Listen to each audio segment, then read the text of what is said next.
Loading, something that needs to be better is making sure our athletes have the right insurance claims and are protected when we're going into major tournaments and representing our countries. Speaking to the Herald ahead of International Women's Day, Cambage wondered why she and other players had to push themselves beyond their limits to earn a living. That's something that is crossing my mind a lot lately.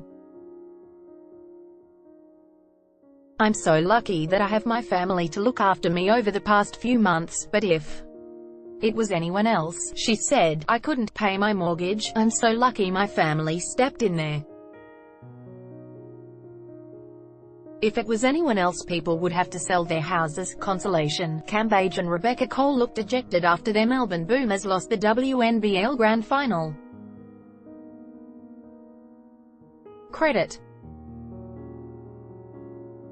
One of the biggest names in world basketball, Cambage burst back into the public eye 18 months ago after returning from almost a year out of the game following the Rio Olympics. She played for Melbourne in the 2017-18 WNBL season before lighting up the WNBA with a record-breaking season with the Dallas Wings that saw her finish the 2018 MVP runner-up.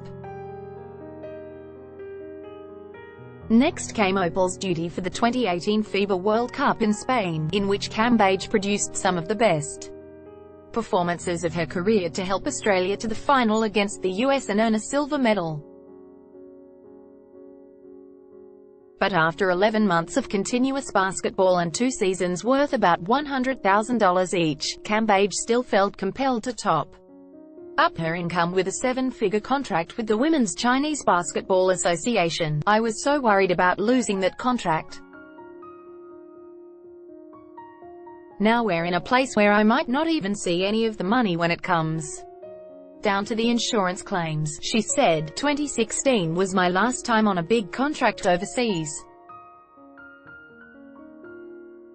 I've only played in Australia and America and they pay about the same, which is about $100,000 a season. I haven't made any money since September, which has been interesting. It's made me value the dollar a whole lot more. Everything's a learning lesson. The universe works in mysterious ways and she's taught me a big lesson. Basketball Australia acting chief executive Paul Maley said Cambage's decision to play ultimately rested with her. In terms of player injuries, every athlete goes through the same process of being assessed prior to the start of a national team camp. For pre-existing injuries or injuries sustained during a tournament, athletes are assessed pre- and post-game to determine their health.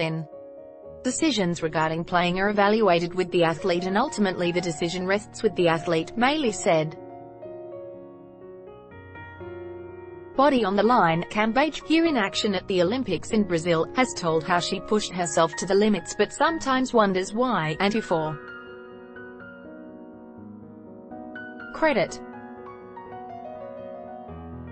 When an athlete is competing in a FIBA tournament, the insurance is provided by FIBA for the duration of training camp and throughout the event itself.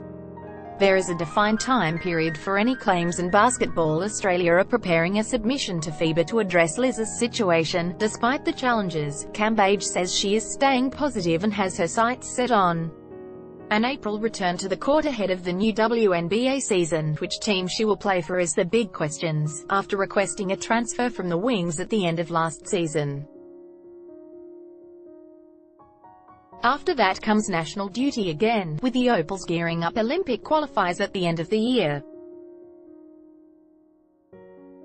Above all, Cambage wants to listen to her body and herself. I went too hard on my Achilles last year, she said. I've been taking my time doing rehab, just baby steps, doing a lot of strengthening, foot, toe, individually, tiny things to get myself right. If anything, it's been a blessing, this injury, getting to spend time at home and get back to basics. Last year was all about a rush and this year it's about taking time to really listen to myself.